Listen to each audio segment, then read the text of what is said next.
Siempre se habla de la inteligencia artificial, bueno, como si fuera una fuente de saber súper objetiva, ¿no? Como una enciclopedia neutra. Pero, ¿y si no lo es tanto? ¿Y si los algoritmos tienen, bueno, su propia ideología? Esa es la gran pregunta, ¿verdad? La tecnología al final casi nunca es solo una herramienta vacía. Siempre acaba reflejando, pues, las ideas, los valores, incluso los sesgos de quien la crea y de los datos con los que la entrenan, claro. Justo. Y de eso queremos hablar hoy. Vamos a hacer una exploración a fondo de un análisis comparativo que ha salido hace poco y que se mete de lleno en este jardín. Las posibles tendencias políticas, a veces muy escondidas, de las IAs más famosas. Hablamos de ChatGPT, de Gemini, de Copilot y también de Grok, la de XI. Sí, nos vamos a basar en fragmentos de un texto, que se llama Algoritmos con ideología. Y lo que hace es justo eso, comparar estas IAs fijándose mucho en cómo ven y cómo clasifican la política aquí, en España. El objetivo, pues, es desgranar lo que dice este análisis, para entender un poco mejor cómo estas herramientas que usamos millones de personas cada día podrían estar filtrando la información política. Ojo, que no vamos a decir si las clasificaciones son buenas o malas, ¿eh? Lo que nos interesa es ver cómo, según este análisis, las IA procesan esa información política y nos la presentan. Exacto. Es observar el fenómeno, comprender cómo funcionan y qué implica, sin meternos a juzgar si una etiqueta política es correcta o no. Es ver lo que dice el estudio que hacen las IAs. Es bastante clara y choca con esa idea de la IA superobjetiva. La investigación sugiere que estas plataformas, pues, tienden a repetir las visiones del mundo de sus creadores o de los datos con los que aprenden. Claro, es que esa fachada de objetividad se cae un poco cuando la miras de cerca. El texto dice que las IAs no parten de cero, operan con marcos muy humanos, marcos influenciados pues, por la cultura de Silicon Valley o de Microsoft en Redmond. Esa supuesta neutralidad, en el fondo, es una narrativa, una construcción. Empecemos por una de ellas, Copilot, la de Microsoft. El estudio dice que tiene una tendencia, bueno, hacia la derecha, ¿Y en qué se basa el texto para decir eso? sobre todo en cómo clasifica los partidos políticos españoles. Eso es. El análisis dice que Copilot, en sus pruebas, identificó al PP como el único conservador, digamos, puro. Luego a Vox y a Falange los pone claramente en la extrema derecha. Y si miras a la izquierda, según el estudio, Copilot solo ve como progresistas al PSOE y a Unidas Podemos. Pero ojo, que a Unidas Podemos le añade las etiquetas de extrema izquierda y también de populista. Vale, un momento. La clasificación que describe el estudio es bastante marcada, ¿no? PP conservador, Vox Falange extrema derecha, PSOE-UP progresistas, pero con esos añadidos para UP. Aparte de describir qué implicación ve el análisis en esta forma de clasificar. Es solo que simplifica mucho. El texto va un poco más allá. Dice que esta forma de categorizar tan definida, bueno, reduccionista del panorama político español puede tener un efecto claro: reforzar la polarización. Al presentar bloques tan separados y al usar etiquetas como extrema o populista de forma selectiva, bueno, según el análisis, ¿no? La IA podría estar, sin querer, solidificando las divisiones. En vez de ayudar a entender los matices, convierte algo complejo en puntos muy fijos en una línea. Entiendo. No es solo simple, sino que podría polarizar. Vale. Pasemos a ChatGPT, la de OpenAI. El estudio sugiere que esta tiene un sesgo distinto, más hacia la izquierda comparada con Copilot. ¿Y cómo se ve eso en su clasificación política española, según este análisis? Pues mira, los investigadores vieron que ChatGPT mete en el grupo progresista al PSOE, a Unidas Podemos y también a Más País. Identifica a Podemos e Izquierda Unida como extrema izquierda. Pero aquí viene lo curioso, lo que el estudio destaca. ChatGPT usa la etiqueta de populista no solo para Vox y Podemos, sino también para Ciudadanos y, fíjate, para el PP. Ostras, al PP como populista.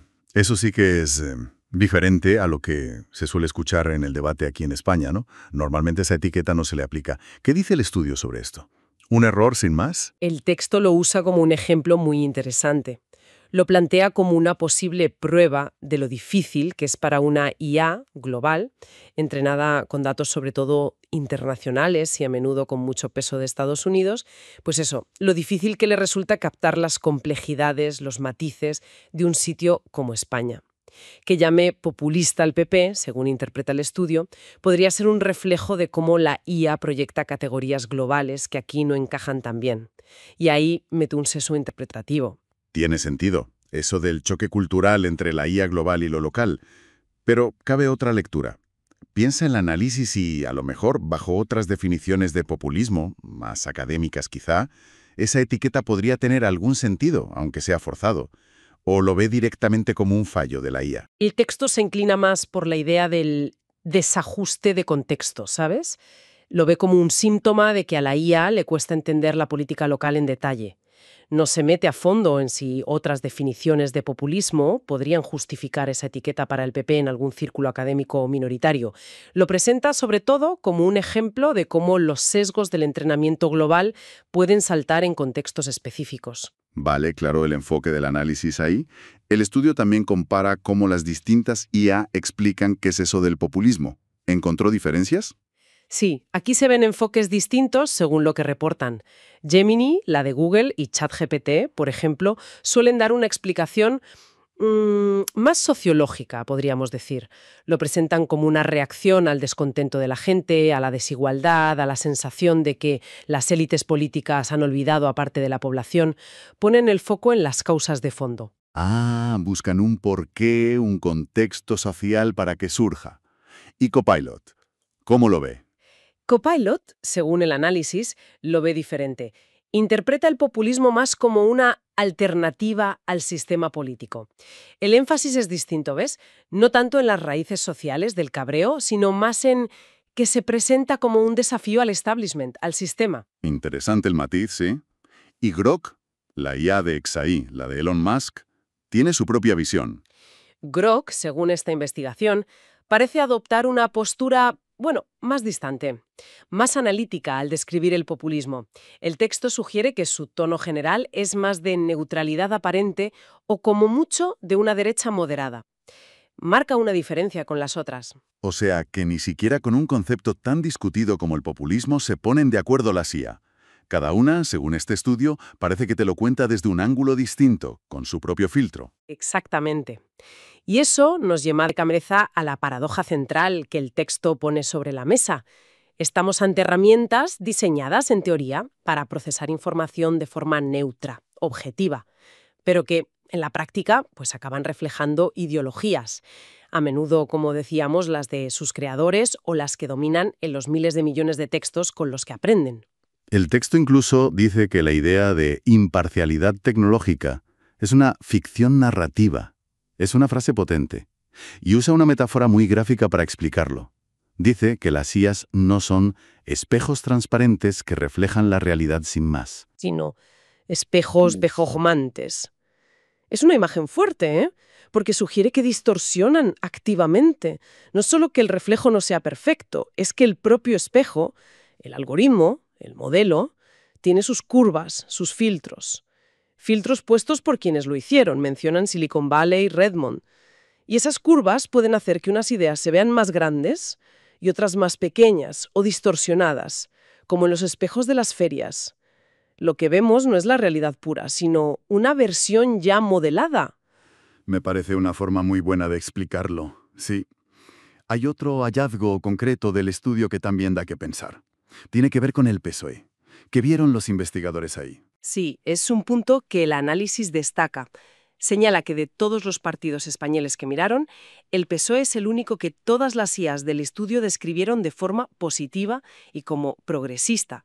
Y muy importante, sin añadirle ninguna etiqueta negativa como populista o extrema izquierda, cosa que sí pasaba con otros. Vaya, eso sí que es llamativo. Una unanimidad así según este análisis después de ver las diferencias en otros casos. ¿Y qué conclusión saca el estudio de esto? ¿Qué implica esa consistencia? Significativo. Sugiere que este trato tan uniforme y favorable podría ser un ejemplo de cómo los algoritmos pueden, quizás sin querer, legitimar simbólicamente a algunos actores políticos. Al presentar siempre a un partido concreto de forma positiva y sin pegas, estas herramientas podrían estar ayudando sutilmente a normalizarlo o a reforzar su posición en la mente de la gente. Según esta lectura del estudio, el PSOE se quedaría en una especie de zona segura para la inteligencia artificial que analizaron. Y esto nos lleva, claro, a pensar en las consecuencias más grandes, las implicaciones éticas y para la democracia de todo esto. El texto también entra ahí, ¿verdad? Totalmente. El análisis conecta estos hallazgos con el debate más amplio sobre la ética de los algoritmos y cómo la IA afecta a nuestras democracias. Mm. La lógica es bastante directa. Si las máquinas aprenden de los datos que creamos los humanos y nosotros estamos llenos de sesgos, prejuicios, visiones culturales, Pues es casi imposible que las máquinas no los hereden y los repitan, aunque no sea la intención de quien las programa. justo. Por eso, el texto dice que cuando le preguntamos a una IA sobre política, no estamos hablando con un ser puramente lógico y neutral.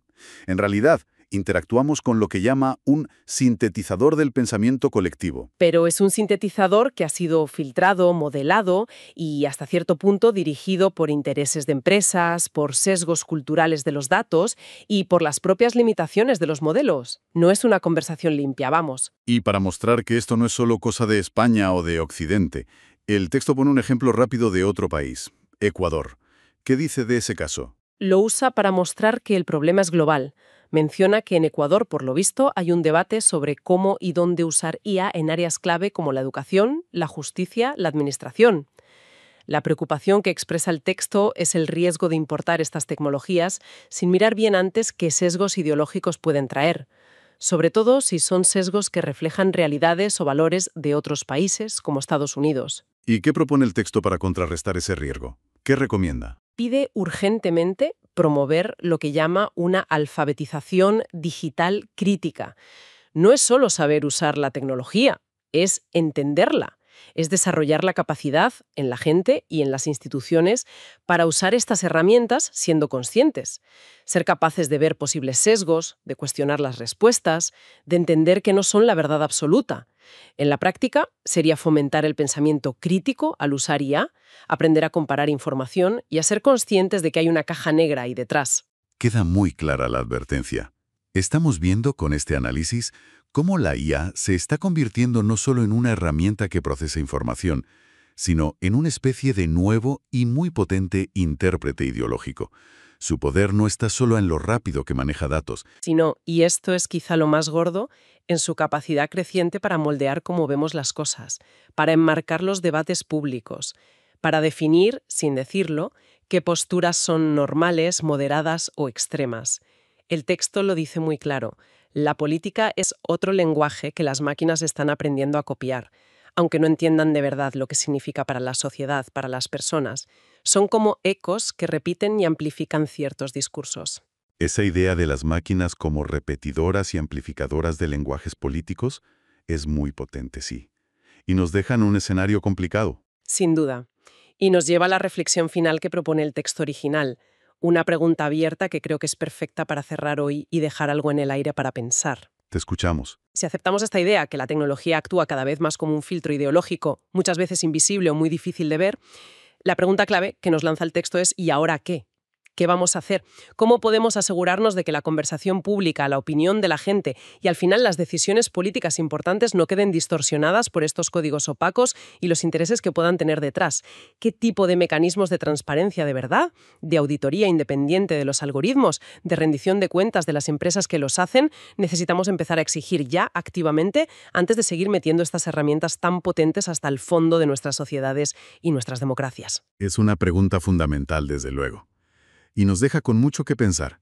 Nos recuerda que tenemos que volvernos usuarios mucho más críticos, más exigentes, más conscientes de las respuestas que nos dan estas inteligencias artificiales. Sobre todo cuando hablamos de temas tan delicados y tan importantes como la política. No podemos ser solo receptores pasivos. Exacto. El reto es pasar de ser simples usuarios a ser, interlocutores críticos y lúcidos con la inteligencia artificial. Se trata, como sugiere el análisis, de aprender a distinguir siempre entre la información útil que dan y la persuasión sutil que pueden ejercer, entre el dato objetivo y la doctrina escondida que a veces transmiten. Claro, el enfoque del análisis ahí. El estudio también compara cómo las distintas IA explican qué es eso del populismo. ¿Encontró diferencias? Sí, aquí se ven enfoques distintos según lo que reportan. Gemini, la de Google, y ChatGPT, por ejemplo, suelen dar una explicación más sociológica, podríamos decir. Lo presentan como una reacción al descontento de la gente, a la desigualdad, a la sensación de que las élites políticas han olvidado a parte de la población. Ponen el foco en las causas de fondo. Ah, buscan un porqué, un contexto social para que surja. ¿Y Copilot? ¿Cómo lo ve? Copilot, según el análisis, lo ve diferente. Interpreta el populismo más como una alternativa al sistema político. El énfasis es distinto, ¿ves? No tanto en las raíces sociales del cabreo, sino más en que se presenta como un desafío al establishment, al sistema. Interesante el matiz, ¿sí? Y Grok, la IA de Xai, la de Elon Musk, tiene su propia visión. Grok, según esta investigación, parece adoptar una postura, bueno, más distante, más analítica al describir el populismo. El texto sugiere que su tono general es más de neutralidad aparente o como mucho de una derecha moderada. Marca una diferencia con las otras. O sea, que ni siquiera con un concepto tan discutido como el populismo se ponen de acuerdo las IA. Cada una, según este estudio, parece que te lo cuenta desde un ángulo distinto, con su propio filtro. Exactamente. Y eso nos lleva de cabeza a la paradoja central que el texto pone sobre la mesa. Estamos ante herramientas diseñadas, en teoría, para procesar información de forma neutra, objetiva, pero que, en la práctica, pues acaban reflejando ideologías. A menudo, como decíamos, las de sus creadores o las que dominan en los miles de millones de textos con los que aprenden. El texto incluso dice que la idea de imparcialidad tecnológica es una ficción narrativa. Es una frase potente. Y usa una metáfora muy gráfica para explicarlo. Dice que las IAs no son espejos transparentes que reflejan la realidad sin más. Sino espejos bejojomantes. Es una imagen fuerte, ¿eh? Porque sugiere que distorsionan activamente. No solo que el reflejo no sea perfecto, es que el propio espejo, el algoritmo, el modelo, tiene sus curvas, sus filtros. Filtros puestos por quienes lo hicieron, mencionan Silicon Valley, Redmond. Y esas curvas pueden hacer que unas ideas se vean más grandes y otras más pequeñas o distorsionadas, como en los espejos de las ferias. Lo que vemos no es la realidad pura, sino una versión ya modelada. Me parece una forma muy buena de explicarlo, sí. Hay otro hallazgo concreto del estudio que también da que pensar. Tiene que ver con el PSOE. ¿Qué vieron los investigadores ahí? Sí, es un punto que el análisis destaca. Señala que de todos los partidos españoles que miraron, el PSOE es el único que todas las IAs del estudio describieron de forma positiva y como progresista. Y muy importante, sin añadirle ninguna etiqueta negativa como populista o extrema izquierda, cosa que sí pasaba con otros. Vaya, eso sí que es llamativo. Una unanimidad así, según este análisis, después de ver las diferencias en otros casos. ¿Y qué conclusión saca el estudio de esto? ¿Qué implica esa consistencia? Significativo. Sugiere que este trato tan uniforme y favorable podría ser un ejemplo de cómo los algoritmos pueden, quizás sin querer, legitimar simbólicamente a algunos actores políticos. Al presentar siempre a un partido concreto de forma positiva y sin pegas, estas herramientas podrían estar ayudando sutilmente a normalizarlo o a reforzar su posición en la mente de la gente. Según esta lectura del estudio, el PSOE se quedaría en una especie de zona segura para la inteligencia artificial que analizaron. Y esto nos lleva, claro, a pensar en las consecuencias más grandes, las implicaciones éticas y para la democracia de todo esto. El texto también entra ahí, ¿verdad? Totalmente. El análisis conecta estos hallazgos con el debate más amplio sobre la ética de los algoritmos y cómo la IA afecta a nuestras democracias. Mm. La lógica es bastante directa. Si las máquinas aprenden de los datos que creamos los humanos y nosotros estamos llenos de sesgos, prejuicios, visiones culturales, Pues es casi imposible que las máquinas no los hereden y los repitan, aunque no sea la intención de quien las programa. justo. Por eso, el texto dice que cuando le preguntamos a una IA sobre política, no estamos hablando con un ser puramente lógico y neutral. En realidad, interactuamos con lo que llama un sintetizador del pensamiento colectivo. Pero es un sintetizador que ha sido filtrado, modelado y hasta cierto punto dirigido por intereses de empresas, por sesgos culturales de los datos y por las propias limitaciones de los modelos. No es una conversación limpia, vamos. Y para mostrar que esto no es solo cosa de España o de Occidente, el texto pone un ejemplo rápido de otro país, Ecuador. ¿Qué dice de ese caso? Lo usa para mostrar que el problema es global. Menciona que en Ecuador, por lo visto, hay un debate sobre cómo y dónde usar IA en áreas clave como la educación, la justicia, la administración.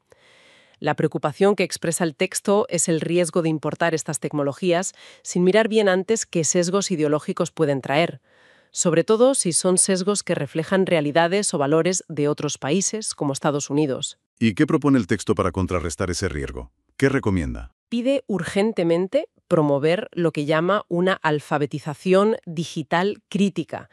No es solo saber usar la tecnología, es entenderla, es desarrollar la capacidad en la gente y en las instituciones para usar estas herramientas siendo conscientes, ser capaces de ver posibles sesgos, de cuestionar las respuestas, de entender que no son la verdad absoluta. En la práctica, sería fomentar el pensamiento crítico al usar IA, aprender a comparar información y a ser conscientes de que hay una caja negra ahí detrás. Queda muy clara la advertencia. Estamos viendo con este análisis cómo la IA se está convirtiendo no solo en una herramienta que procesa información, sino en una especie de nuevo y muy potente intérprete ideológico. Su poder no está solo en lo rápido que maneja datos, Sino, y esto es quizá lo más gordo, en su capacidad creciente para moldear cómo vemos las cosas, para enmarcar los debates públicos, para definir, sin decirlo, qué posturas son normales, moderadas o extremas. El texto lo dice muy claro. La política es otro lenguaje que las máquinas están aprendiendo a copiar, aunque no entiendan de verdad lo que significa para la sociedad, para las personas. Son como ecos que repiten y amplifican ciertos discursos. Esa idea de las máquinas como repetidoras y amplificadoras de lenguajes políticos es muy potente, sí. Y nos deja en un escenario complicado. Sin duda. Y nos lleva a la reflexión final que propone el texto original, una pregunta abierta que creo que es perfecta para cerrar hoy y dejar algo en el aire para pensar. Te escuchamos. Si aceptamos esta idea, que la tecnología actúa cada vez más como un filtro ideológico, muchas veces invisible o muy difícil de ver, la pregunta clave que nos lanza el texto es ¿y ahora qué? ¿Qué vamos a hacer? ¿Cómo podemos asegurarnos de que la conversación pública, la opinión de la gente y al final las decisiones políticas importantes no queden distorsionadas por estos códigos opacos y los intereses que puedan tener detrás? ¿Qué tipo de mecanismos de transparencia de verdad, de auditoría independiente de los algoritmos, de rendición de cuentas de las empresas que los hacen, necesitamos empezar a exigir ya activamente antes de seguir metiendo estas herramientas tan potentes hasta el fondo de nuestras sociedades y nuestras democracias? Es una pregunta fundamental, desde luego. Y nos deja con mucho que pensar. Nos recuerda que tenemos que volvernos usuarios mucho más críticos, más exigentes, más conscientes de las respuestas que nos dan estas inteligencias artificiales. Sobre todo cuando hablamos de temas tan delicados y tan importantes como la política. No podemos ser solo receptores pasivos. Exacto. El reto es pasar de ser simples usuarios a ser, interlocutores críticos y lúcidos con la inteligencia artificial. Se trata, como sugiere el análisis, de aprender a distinguir siempre entre la información útil que dan y la persuasión sutil que pueden ejercer, entre el dato objetivo y la doctrina escondida que a veces transmiten.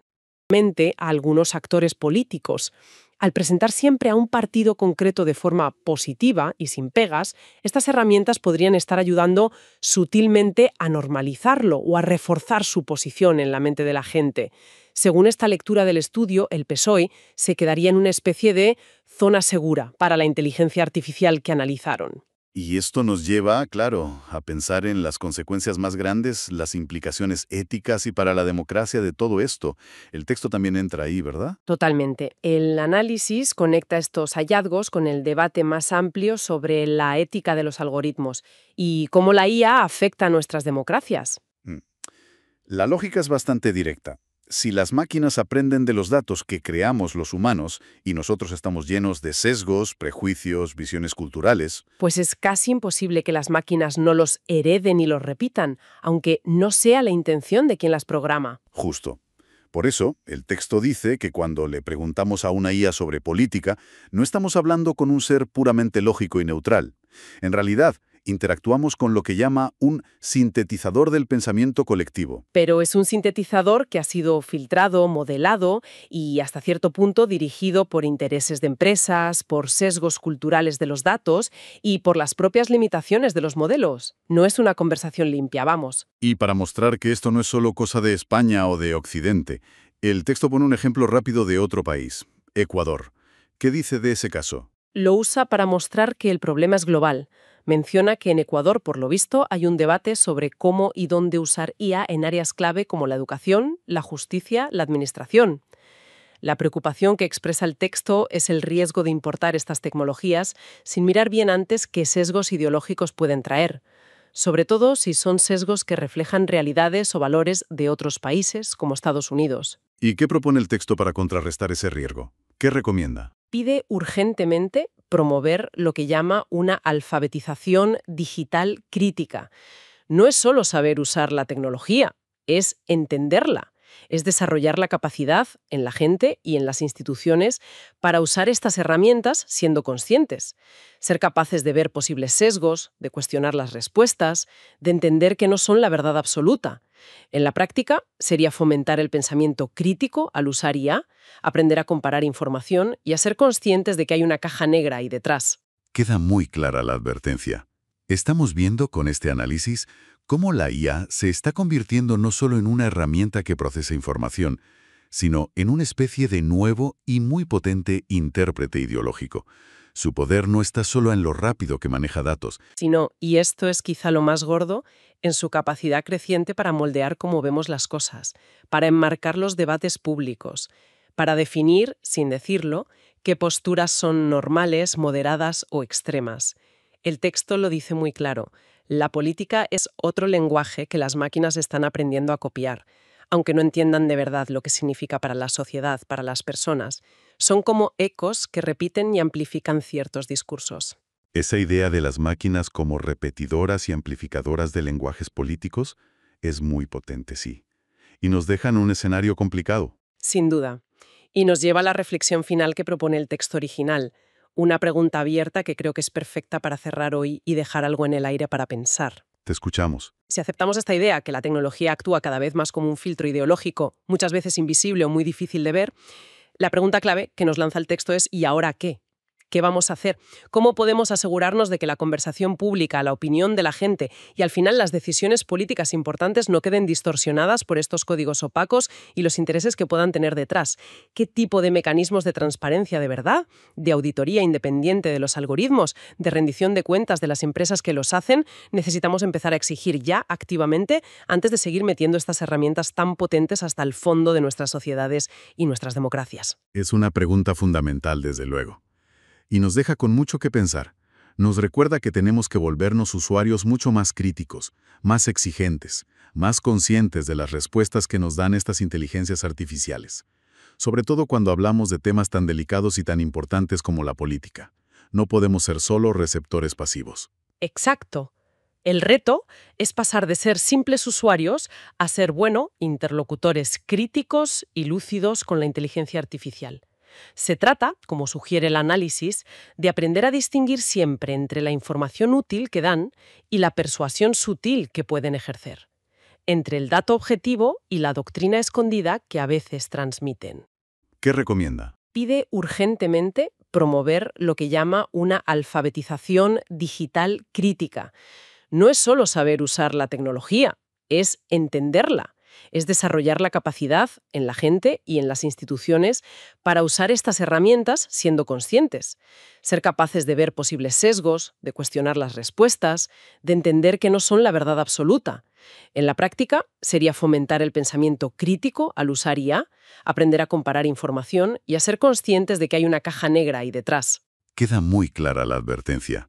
Estamos viendo con este análisis cómo la IA se está convirtiendo no solo en una herramienta que procesa información, sino en una especie de nuevo y muy potente intérprete ideológico.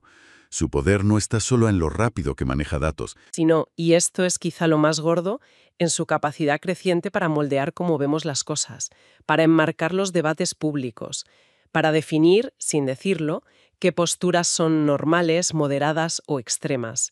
El texto lo dice muy claro. La política es otro lenguaje que las máquinas están aprendiendo a copiar, aunque no entiendan de verdad lo que significa para la sociedad, para las personas. Son como ecos que repiten y amplifican ciertos discursos. Esa idea de las máquinas como repetidoras y amplificadoras de lenguajes políticos es muy potente, sí. Y nos dejan un escenario complicado. Sin duda. Y nos lleva a la reflexión final que propone el texto original, una pregunta abierta que creo que es perfecta para cerrar hoy y dejar algo en el aire para pensar. Te escuchamos. Si aceptamos esta idea, que la tecnología actúa cada vez más como un filtro ideológico, muchas veces invisible o muy difícil de ver, la pregunta clave que nos lanza el texto es ¿y ahora qué? ¿Qué vamos a hacer? ¿Cómo podemos asegurarnos de que la conversación pública, la opinión de la gente y al final las decisiones políticas importantes no queden distorsionadas por estos códigos opacos y los intereses que puedan tener detrás? ¿Qué tipo de mecanismos de transparencia de verdad, de auditoría independiente de los algoritmos, de rendición de cuentas de las empresas que los hacen, necesitamos empezar a exigir ya activamente antes de seguir metiendo estas herramientas tan potentes hasta el fondo de nuestras sociedades y nuestras democracias? Es una pregunta fundamental, desde luego. Y nos deja con mucho que pensar. Nos recuerda que tenemos que volvernos usuarios mucho más críticos, más exigentes, más conscientes de las respuestas que nos dan estas inteligencias artificiales. Sobre todo cuando hablamos de temas tan delicados y tan importantes como la política. No podemos ser solo receptores pasivos. Exacto. El reto es pasar de ser simples usuarios a ser, interlocutores críticos y lúcidos con la inteligencia artificial. Se trata, como sugiere el análisis, de aprender a distinguir siempre entre la información útil que dan y la persuasión sutil que pueden ejercer, entre el dato objetivo y la doctrina escondida que a veces transmiten. Personas son como ecos que repiten y amplifican ciertos discursos. Esa idea de las máquinas como repetidoras y amplificadoras de lenguajes políticos es muy potente, sí. Y nos dejan un escenario complicado. Sin duda. Y nos lleva a la reflexión final que propone el texto original, una pregunta abierta que creo que es perfecta para cerrar hoy y dejar algo en el aire para pensar. Te escuchamos. Si aceptamos esta idea, que la tecnología actúa cada vez más como un filtro ideológico, muchas veces invisible o muy difícil de ver, la pregunta clave que nos lanza el texto es ¿y ahora qué? ¿Qué vamos a hacer? ¿Cómo podemos asegurarnos de que la conversación pública, la opinión de la gente y al final las decisiones políticas importantes no queden distorsionadas por estos códigos opacos y los intereses que puedan tener detrás? ¿Qué tipo de mecanismos de transparencia de verdad, de auditoría independiente de los algoritmos, de rendición de cuentas de las empresas que los hacen, necesitamos empezar a exigir ya activamente antes de seguir metiendo estas herramientas tan potentes hasta el fondo de nuestras sociedades y nuestras democracias? Es una pregunta fundamental, desde luego. Y nos deja con mucho que pensar. Nos recuerda que tenemos que volvernos usuarios mucho más críticos, más exigentes, más conscientes de las respuestas que nos dan estas inteligencias artificiales. Sobre todo cuando hablamos de temas tan delicados y tan importantes como la política. No podemos ser solo receptores pasivos. Exacto. El reto es pasar de ser simples usuarios a ser, interlocutores críticos y lúcidos con la inteligencia artificial. Se trata, como sugiere el análisis, de aprender a distinguir siempre entre la información útil que dan y la persuasión sutil que pueden ejercer, entre el dato objetivo y la doctrina escondida que a veces transmiten. Los intereses que puedan tener detrás, qué tipo de mecanismos de transparencia de verdad, de auditoría independiente de los algoritmos, de rendición de cuentas de las empresas que los hacen, necesitamos empezar a exigir ya activamente antes de seguir metiendo estas herramientas tan potentes hasta el fondo de nuestras sociedades y nuestras democracias. Es una pregunta fundamental, desde luego. Y nos deja con mucho que pensar. Nos recuerda que tenemos que volvernos usuarios mucho más críticos, más exigentes, más conscientes de las respuestas que nos dan estas inteligencias artificiales. Sobre todo cuando hablamos de temas tan delicados y tan importantes como la política. No podemos ser solo receptores pasivos. Exacto. El reto es pasar de ser simples usuarios a ser, interlocutores críticos y lúcidos con la inteligencia artificial. Se trata, como sugiere el análisis, de aprender a distinguir siempre entre la información útil que dan y la persuasión sutil que pueden ejercer, entre el dato objetivo y la doctrina escondida que a veces transmiten. Más exigentes, más conscientes de las respuestas que nos dan estas inteligencias artificiales. Sobre todo cuando hablamos de temas tan delicados y tan importantes como la política. No podemos ser solo receptores pasivos. Exacto. El reto es pasar de ser simples usuarios a ser, interlocutores críticos y lúcidos con la inteligencia artificial. Se trata, como sugiere el análisis, de aprender a distinguir siempre entre la información útil que dan y la persuasión sutil que pueden ejercer, entre el dato objetivo y la doctrina escondida que a veces transmiten. Es pasar de ser simples usuarios a ser, interlocutores críticos y lúcidos con la inteligencia artificial. Se trata, como sugiere el análisis, de aprender a distinguir siempre entre la información útil que dan y la persuasión sutil que pueden ejercer, entre el dato objetivo y la doctrina escondida que a veces transmiten. El análisis de aprender a distinguir siempre entre la información útil que dan y la persuasión sutil que pueden ejercer, entre el dato objetivo y la doctrina escondida que a veces transmiten. Persuasión sutil que pueden ejercer, entre el dato objetivo y la doctrina escondida que a veces transmiten. Objetivo y la doctrina escondida que a veces transmiten. Escondida que a veces transmiten. Transmiten.